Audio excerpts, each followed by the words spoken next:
thank you very much for your amazing talk. And now we are waiting for your questions to come.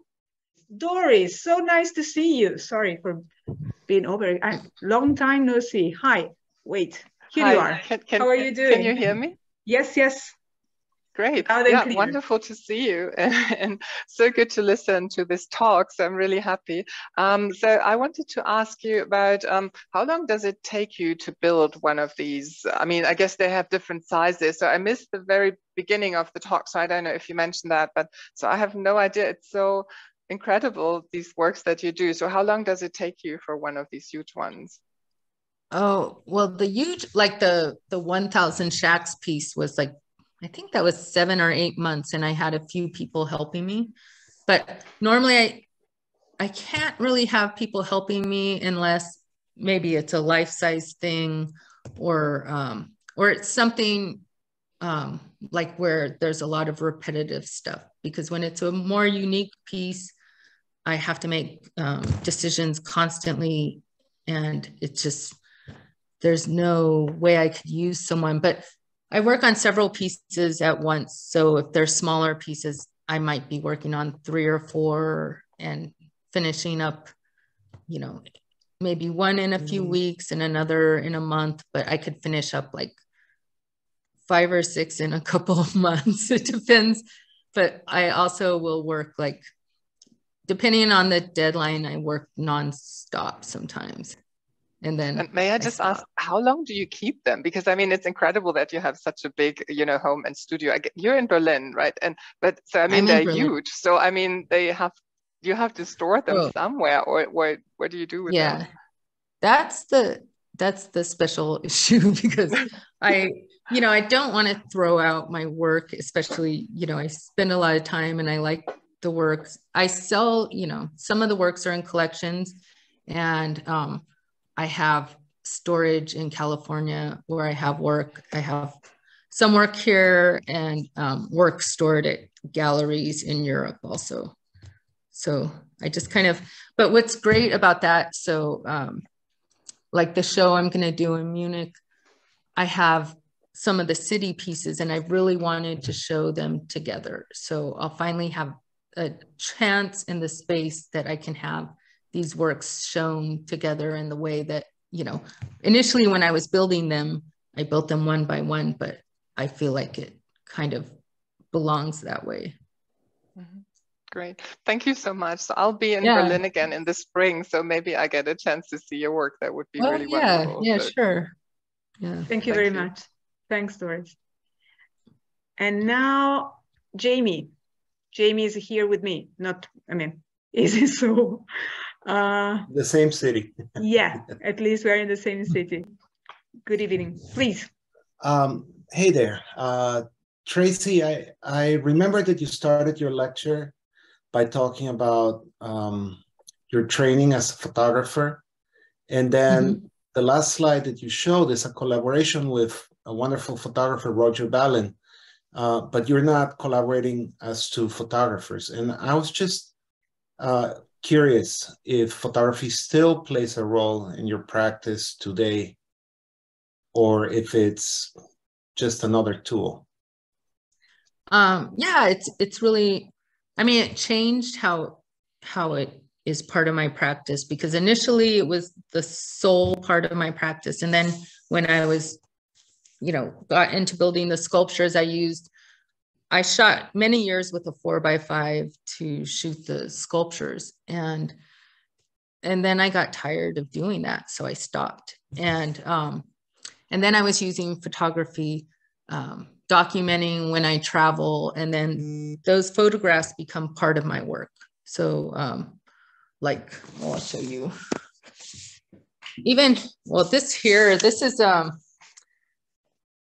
This is in Oakland, this piece, and there's video in the window, but that's made up of several photographs that I took. So the photographs stayed in my work, definitely. But now, like doing the project in Tokyo, doing the video and then the photographs, I'll show the photographs on their own, and then there'll also be the video. So it's kind of changed because I never really did interviews, and that's a new aspect of my work. And I really enjoyed that so much. And then to have the photographs of those, I think it's a new way, in a way that I'm using them. But it is interesting because with Roger, you know, I'm not going to have, well, not really going to have photos hanging. Well, he will, but he's a big influence, like, you know, someone I've admired for many years. So I'm really happy to be doing the show with him. Oh, and Sasha Alexander Timchenko is curating it, who's here right now. Hi. Okay, thank you. And now, Nika. Hi, so before I ask my question, there's like a comment. Like, I have visited several places that you have captured with your art, like Chongqing, Hong Kong, and Zhujiazui. And I think like the way you capture the emotion that these buildings and space struck a visitor like me is pretty extraordinary. Like the precision, I think, is pretty cool. And like, and also the combinations of audio and the boldness of the color and the scale. So that's just my passing comment. It's like pretty extraordinary for me to revisit some of the emotions when I'm like looking at your artworks. And like, here comes the question. Okay.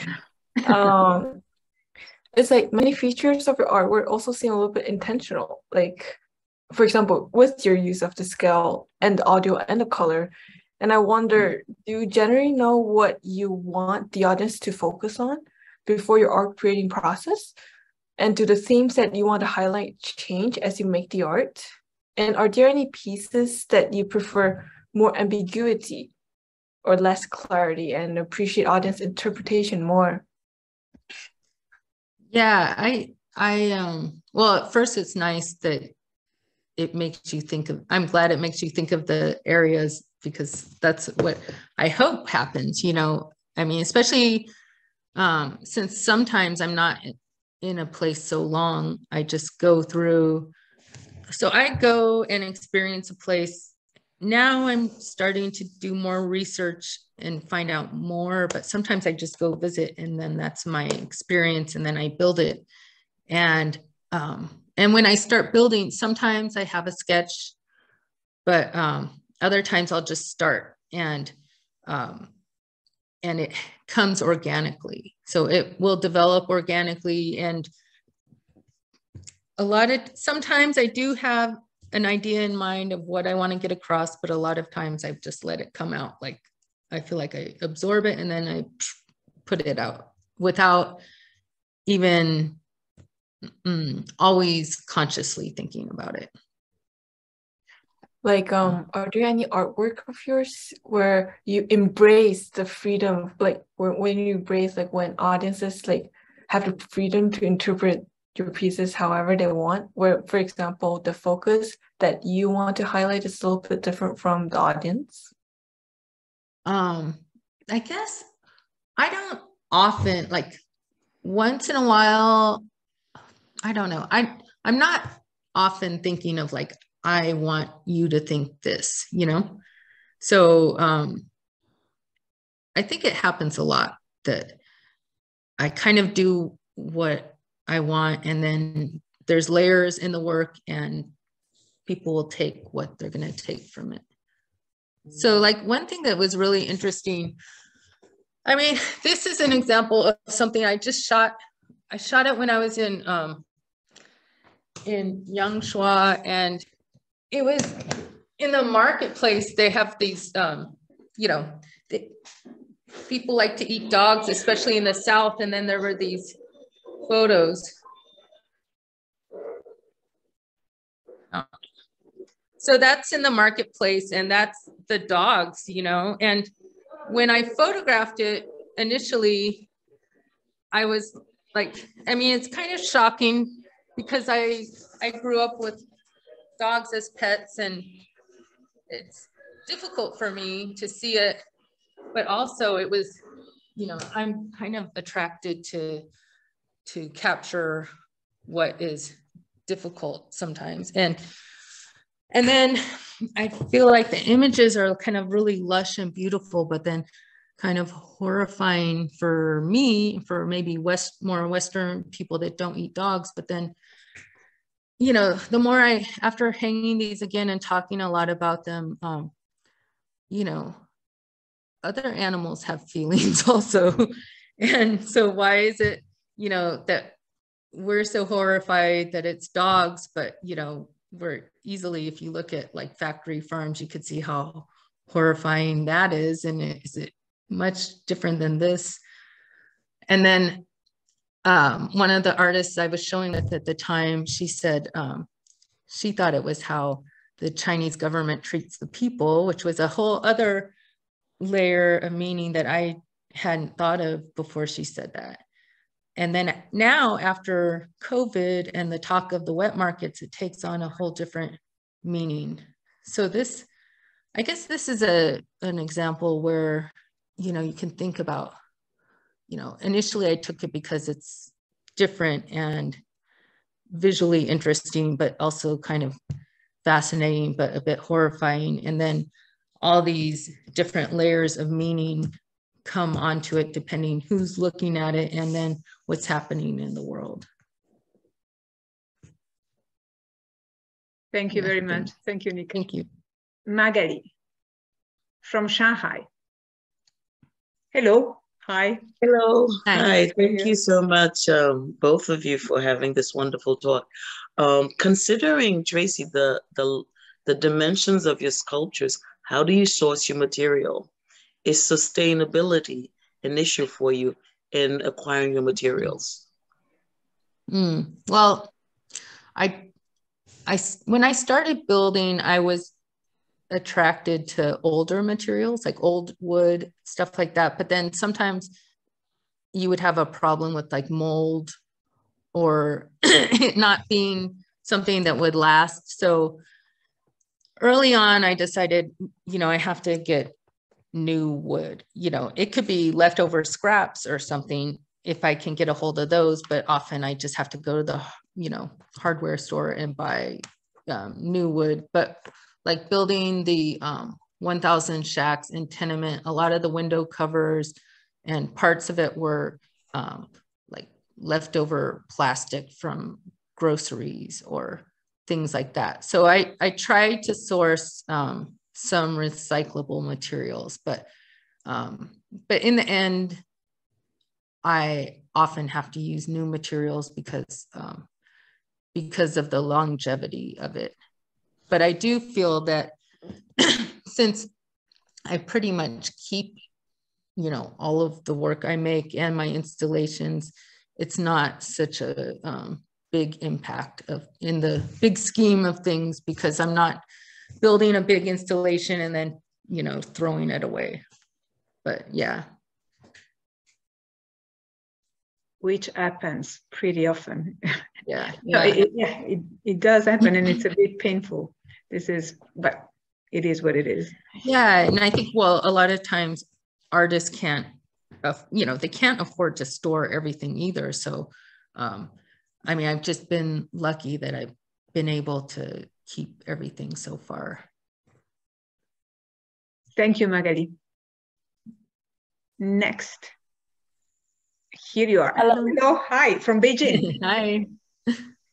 Hi, how are you? Long time no see. Good to see you. Yeah, Natalie was at Or Smiley Gallery when I was there in 2008. Yeah, exactly. So reacting now to Magali, I wanted to remind you, Tracey, and tell everybody, remember when you were at the gallery and it was about Chinese New Year and there were firecrackers everywhere in South Handi village. And then I remember we were going and picking up, you remember the scraps. So yeah, we they're in it, actually. And you do have it there. Yeah, it's in, I mean, there's some scraps right there, the red stuff. But then I still also have it in a box, because back on that wall where all those boxes are in the back is Wong's house. So I still have the remnants. Wow. Yeah. And I remember that we were going and picking up actually trash around the village, and people were kind of puzzled about what is this foreign lady doing here? You know, just why is she picking up the trash, right? It was so funny. So it was a very nice experience, and thank you for the sharing, your experience, because it makes really a difference for me. From that time on, of being following your work, I saw it in Venice and in other places, but mainly pictures otherwise. So it's good to have an overview, and it's interesting to see how this anthropological and sociological interest of yours now is getting to not only to create stories around what you say, but also to interact with the actual people living there, which I think comes to a very interesting point in this moment. So when you were mentioning the exhibition with Roger, I thought it's the right moment for the two of you to meet artistically. Actually, if we think about how Roger then takes the pictures or took the pictures in the past of the subjects he knows personally, and then he creates sometimes or recreates kind of the ghosts of he creates a sort of exorcism through the rebuilding of the situations, like he did in Arles, for example, with this house. He re-inhabited by the ghosts of the people who were living there formerly. So I think it's interesting how the two of you now come together with different journeys in your artistic life. So would you like to tell us more about what brings you now to want to get in touch with the people who are actually the protagonists of those stories? Well, I think, actually, it's funny. Maybe it started back at the gallery, the show I did with you, where, in Wong's house, I remember, I'm blanking on the assistant's name, that young guy who was so nice, who got married. Haijun. Yeah, Haijun. Haijun, yeah. When the photographer was taking a picture of Wong's house, he had Haijun sit in. I remember. In the house, and I was like, oh my God, this is amazing. Like, it's like he belongs there, and all of a sudden it becomes something different, and the space is activated. And because he was just sitting there for the photo, he's like, he's almost like a live sculpture. And this, I think, started the idea, which led to the performances, to activate the spaces. And then when I wanted to shoot the love hotels, I could just shoot the rooms by themselves, but after having the experience with the performances, it adds so much more to have a person there and some kind of interaction happening.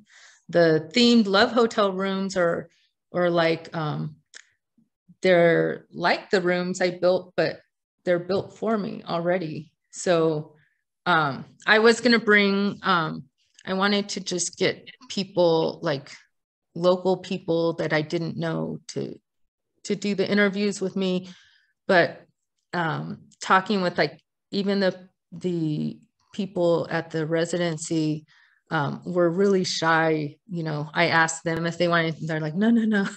And so, so I thought, this is not gonna work. And then I had to I had friends that were there that grew up in Tokyo that did it with me, and they introduced me to people, and some of the artists did. But I don't know. I thought it's nice to put a different layer and to get more intimate and find out more, just to add a different part to my work. And also recently, I met up with the organizer that helped save these 2 apartment buildings here in Berlin. And initially he had seen one of my sculptures and sent me an email and was kind of like, what are you trying to do? Because, am I just trying to sensationalize the area? Because, they had to deal with so much, and I could understand what he was talking about. So So to meet with him and to get the background information, also to show him that I'm not like trying to take advantage. It just added more to my experience, and I think it's important to start doing more of that in the future. Interesting. Thank you. Yeah. Thanks a lot, Natalie. Yeah, thank you. So I think, but this is a comment.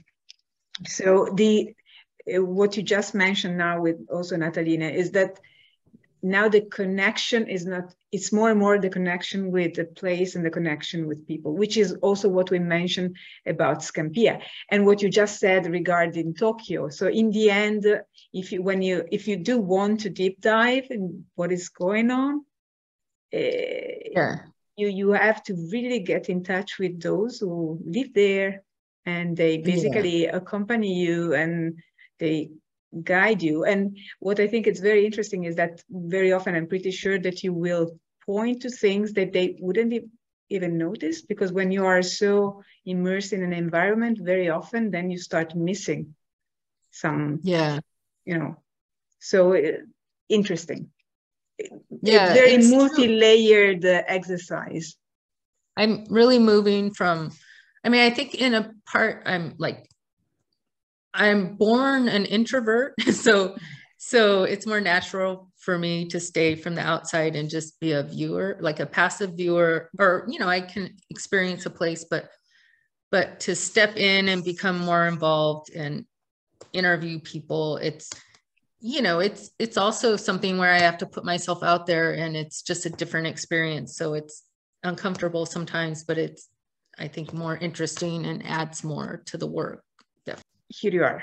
Hi. Hi thank again. you for getting a second chance to ask a question. Sorry to take up so much time, but I was very curious about, the buildings and the little windows and all the vignettes that are happening behind them. And from the couple of comments that preceded me, I'm getting the sense that they're fictional stories that you're making rather than documentary. But I was just hoping that you could share more about your process in combining the architecture of the building with the individual stories. And, is there any logic behind it, or who gets the top floor, who gets the corner apartment? Do they know each other in your own mind? Do they intersect on some level? So I just want to hear more about your process in populating the buildings with individual stories. Well, I think that brings up something interesting, because also talking about like researching, starting to do more research around an area, I was just thinking there's like some kind of like, I think I have to like do research, but maybe not to a certain degree, because I'll never finish any work, because you could keep going so deep, and then the work takes so long to make. So what usually has happened in the past is that I, experience a place, or like here, I go down the street and take all the pictures of the building, and I've been in the neighborhood so much, but most of the time is really spent building the structure. And then at the end, I'm adding, maybe I have a few ideas of videos, and I collect mostly scenes from films, and I get them off of YouTube now, but that I think, who would live in this building, what different kinds of people. And I try to take a big, wide range of those people, so to cover all the different cultures and different class levels, and men, women, gay, straight, try to mix it to what the area kind of informs me from being there. But honestly, like these take so long, I'm always like, oh my God, I got to finish the piece. And then I'm at the end, like frantically gathering the photos and the video. And it's almost like this fast, intuitive process. But I think I'm really good at it. Like, I think it just works naturally. But I don't have the time to make up all the stories of who like who knows who in the building and who lives where. Yeah.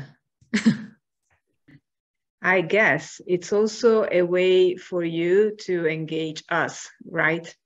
Because in the end, you let us, the viewers, to build up our own stories about what's going on. Yeah. Like with Women in the Run, same. So in the end is what's going on here. We are the voyeurs going, taking a look and building up our own stories based on our own experiences. I think it's a great way to really engage the audience and interact with the audience. So you also feel you feel that you are not completing, but taking part in the artwork. Yeah. I like to have it open-ended somewhat, so people can bring their own experiences to the work, and also to have multiple layers. So maybe like, some people might just be attracted because it's small and it has lights, and then maybe they go up and look at it and then see something else that's interesting. I also think when I do want to get a certain point across occasionally, it's an interesting way to get people to look who might not look if I was making a political statement that's just straight out, because this is more subtle, and so I might be able to get people's attention who would just, walk past it otherwise. Back to Doris. Yeah, if there's still time, I don't know. Absolutely. Back to London. So, I didn't mention that because you're in London, right? Yes, I'm in London.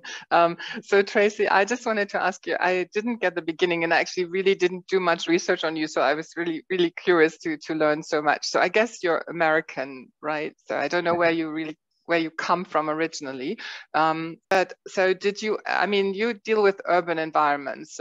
And did you ever think of doing pieces from the US? Because there's lots of things to think about if you think about the US. So, and you've been to Asia, you've been to Berlin now, so I don't know. Oh yeah, I've done a lot of US work actually. Like several 7-Elevens, but a lot of US stuff. This piece right here that I have in the studio is it's a political piece, one of the really outwardly political pieces that I made. So during Trump's re-election run, Rudy Giuliani, let me turn the sound up. His lawyer wanted to have a press conference at the Four Seasons Hotel in Philadelphia, and someone reserved the Four Seasons Total Landscaping parking lot instead on the outskirts of Philadelphia, and it's right next to a porn shop. So it was really funny because, well, I'm Democrat. He just horrified me for 4 years. So it was nice to have some kind of some humor to the situation. So I built the piece immediately, but this is the Trump campaign. This is it right here. Let's see. There's the first part of a situation that is extremely troubling. First of all, for the state of Commonwealth of Pennsylvania, and then for a number of other states. And then nice to meet you, my dear. Nice to meet you. You are one of my greatest heroes. Oh, that's so nice. Thank you. Yes. Thank you. I will try my best. My greatest hero. And this is the well, you relax. I'll relax. That's the porn shop. All the networks. Wow. Anyways, this is I'll turn it off now. So loud. Yeah, this is an example of something recent that I did in the U.S., based around the U.S. But it just happens that I have a lot of work here from China right now. No, thank you very much. So that's very interesting, and I'll look much more into those pieces. And I totally remember this landscaping business thing where they had this. Yeah, that was really funny. Thank you. Thanks. Thank you very much. Tracey, it was a great talk. I have to leave. I'm really sorry. We see us in Berlin, and as a Rotary. Oh yeah, thank you. Really looking forward to the show, and it's getting really interesting and fantastic. So we really look forward to it. So great talk. Yeah, thank you. Thank you so much for coming, Sasha. Yeah. I'll see you Friday. Thanks for joining. Thank you. Bye-bye. Bye. So now I think, yeah, if no other question is coming, I think we can say class dismissed as great usual. Thank you so much, everyone. Thanks again, Tracey. Thanks to all of you for joining. Have a great afternoon to those who are connecting from Europe. I don't think we have someone from the States today. And good night to us here in Asia, on this side of the world. So thank you. Thank you very much. Thank you so much for coming.